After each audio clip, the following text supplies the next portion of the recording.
Okay. Next item on our agenda. This is to consider a resolution recommending that the City Council create Chapter 12.96.195, establishing the Glenview Rebuild Overlay Zone, and that the City Council rezone the properties that were damaged or destroyed by the Glenview fire. Thank you. The Planning Commission may remember at the last Planning Commission meeting during the general discussion, I informed the Planning Commission that the City Council heard a staff recommendation and gave direction to adopt ordinance revisions that would allow the Glenview neighborhood to rebuild quickly when the neighborhood is ready to rebuild, when the individual property owners are ready to rebuild. So since that last meeting, staff and I have been working on these ordinance revisions, and that's what's before you tonight. What's somewhat unique about this ordinance amendment is that it will affect the zoning code text that you find within the zoning code and online, as well as the zoning code map. And I'll go into that a little bit later. What it will do, it'll affect several aspects of the zoning code. The first is the general review process. As you know, homes in San Bruno basically fall into additions or proposals or new homes basically fall into one of two categories. Homes that fall within the development regulations, so homes that have less than a 0.55 floor area ratio, less than 2,800 square feet with a two-car garage, all the different guidelines, and homes that exceed those. For homes that exceed those conditions or those regulations, right now what they have to do is submit an application to staff. It goes to the Architectural Review Committee first, and after the Architectural Review Committee forwards it, it goes to the Planning Commission for final approval. Given the fact that none of these homeowners chose to be in this position to have to rebuild their homes and were affected by this tragedy, we wanted to come up with a situation where we could cut that time in about in half. So what we've done within these ordinance revisions is take out the Planning Commission requirement, and if someone wishes to exceed one of the thresholds, they would just be able to be approved by the Architectural Review Committee. And as I discussed with the Planning Commission last time, we'll be holding those Architectural Review Committees on a weekly basis rather than a monthly basis or as needed. So that's one aspect that will be affected. The second is the public noticing requirement. We decided to use technology to our advantage this time, and rather than notice everyone within 300 feet of the neighborhood, what we'll do is we'll contact the immediate neighborhood, immediate neighbors directly, and we'll also post the elevations and the floor plans on our website for a period of 10 days so people could comment on those, and then the Architectural Review Committee can take that in consideration when, when approving the application. We'll also, of course, ask those neighbors. I think the neighborhood has gotten to know their neighbors even better than they knew before, so we always ask them to work with their neighbors and let them know what's going on as they're rebuilding. Another aspect is certain homes had non-conforming conditions, and what a non-conforming condition, all that means is that you're grandfathered in. So there's some homes that had 3-foot garage setbacks where 5 feet are required now for that setbacks. What this zoning code amendment would do is allow that to be, that non-conforming aspect, to be built once again with Community Development Director approval. And finally, the method of implementation. This is something called an overlay ordinance, so it will just apply to the homes that were either destroyed or suffered major damage. So that's a total of about 55 homes that are covered, and there's an exhibit here that displays the exact addresses. We've also included additions within this process, so if there is a home that was suffered major damage but isn't torn down to the ground, if they decide that this is a good time for them to build a second-story addition as well, they could go through this same process and rebuild quickly. Overall, we are recommending approval of this, and as I noted before, I don't think it's the goal of planning staff or the goal of the city to, that we must get this neighborhood rebuilt quickly. But what we wanted, because that's a highly personal decision for individual property owners to make, to decide when they want to move forward. But our goal is to be there when people do want to be forward, have a process in place that allows them to move forward quickly. So with that, I could take any questions. Thank you, Aaron. Any questions? Through the chair. Mr. Johnson. You indicated about the ordinances and the variances and all those components. Would it be first choice to be in compliance, or not in compliance, it's not a correct word, but to be within the guidelines, if that's a possibility? Absolutely, and the modifications within those neighborhoods are really slight. The only two I could really think of are the 3-foot garage setback, and there were some garages themselves that were 20 or 30 feet smaller, square feet smaller, and they might have staircases encroaching into it. So those are the only two real non-conforming aspects I could see.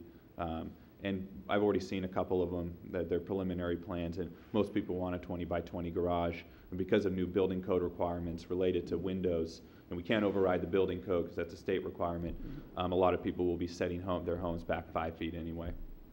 Okay, thank you. Any other questions of Aaron? Through the chair. Commissioner Peters?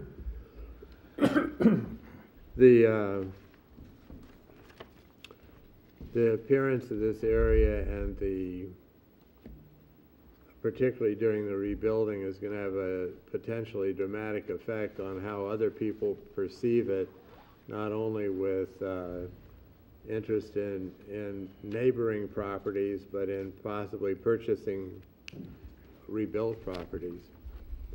And landscaping can make a tremendous impact on that. Is there any way you were thinking of treating landscaping possibly in a way that would advocate having reasonable landscaping take place promptly? Absolutely. Well, one thing I forgot to mention in my whole presentation is that the residential design guidelines, what we were fortunate enough to coincidentally approve 3 months before this, will apply. And there's landscaping type guidelines within the residential guidelines. Those will still apply. There's certain impervious surface requirements that will still apply. So there's no rules in terms of what can be built and what cannot be built that are being eliminated as a result of this. But this is more of a process-oriented ordinance amendment to get people on their feet quickly. So would the landscape be required to be completed on the same schedule, same time schedule as the structure? Correct. Oh, so they couldn't build a structure and then have the landscaping lags? Yeah, 5 years. That would be part of the overall plan. So, just like you see a planning application for a new home, and like when Summerhill built their 70 homes, you see the landscaping plan for the individual homes. That will still be a part of their application. So the certificate of occupancy would not be furnished until the facility is complete? Yeah, basically everything on your plans has to be installed, whether it's the landscaping or the front porch or a window. Okay.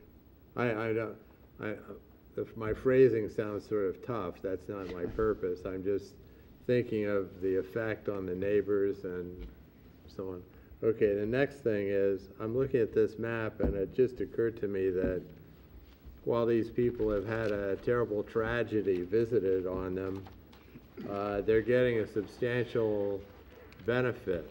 I've just come from an architectural review committee meeting and watched an applicant who's anxious to build, yet again now has to wait for a planning commission meeting, and it's not even certain when the planning commission is going to be able to hear the application.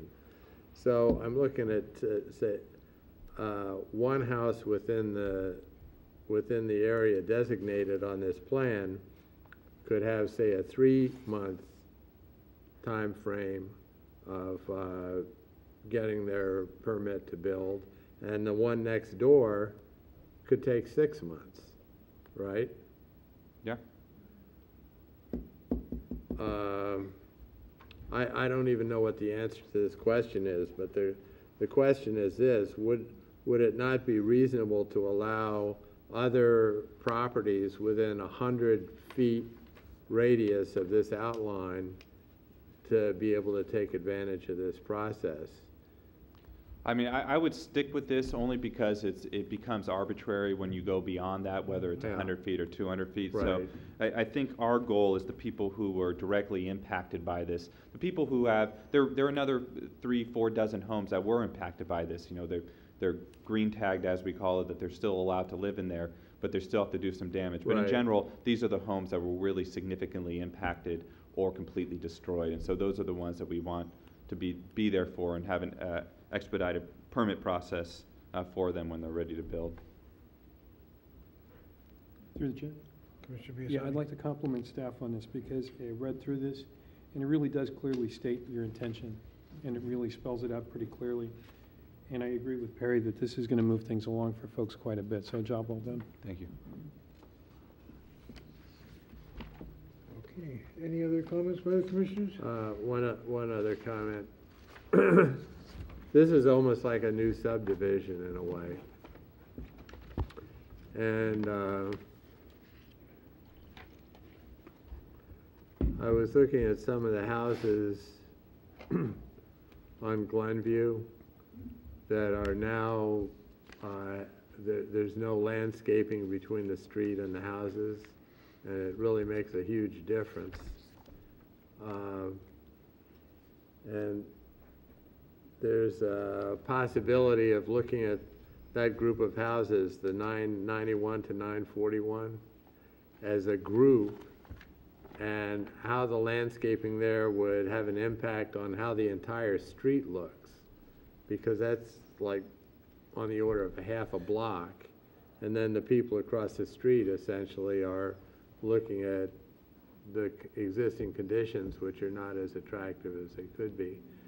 Is it possible that the city would still have has the city thought about the idea of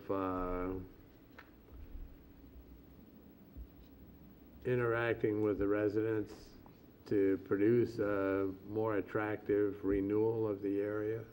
I think so. I mean, I think it's a gradual progression. So, I mean, the people whose landscaping was burned, I mean, at this point, you know, most people aren't even back in their homes in that neighborhood. If they have the opportunity to live back in their homes, some people don't want to live there because obviously, I mean, there was a big impact on their lives. So at this point, we're not rushing anyone to put back landscaping, but I think that will happen when it's time to happen. I'm just thinking in this case, I think there's an opportunity for a coordinated approach to produce a better result for not only the properties involved, but the neighbors. And I agree, and I think part of what we're going to do on top of this individual private property program is have a neighborhood visioning type session with all the neighbors there to say, hey, how do you want the park to look? How do you want the canyon to look? How do you want the landscape in your neighborhood to look? So there will be a separate process related to that as well. Good idea. Okay, thank you very much. I've been to the area quite a bit. That's why these things pop up. Yeah. Through the chair? Any other questions? Yeah, through the chair. Comments? Aaron? Yes. I notice on this list of properties here that the properties and the owners are specifically called out. Now, this zoning change that we're making is going to run for 5 years, and it's not specific to the owners should they sell the property and the lots are vacant and someone else buy it, correct? Correct. It runs with the land with itself. the land Yeah. for 5 years. Correct. Okay. Through the chair. Commissioner Johnson?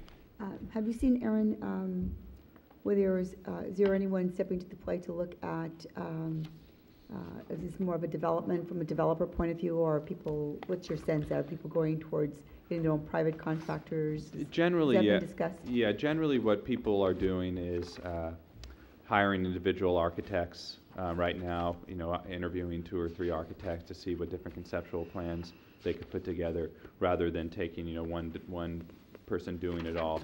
Depends a lot of times on the individual insurance companies, what their insurance was like, as well as, there's a lot of, like I said before, there's a lot of people that haven't decided whether or not they're going to rebuild their homes.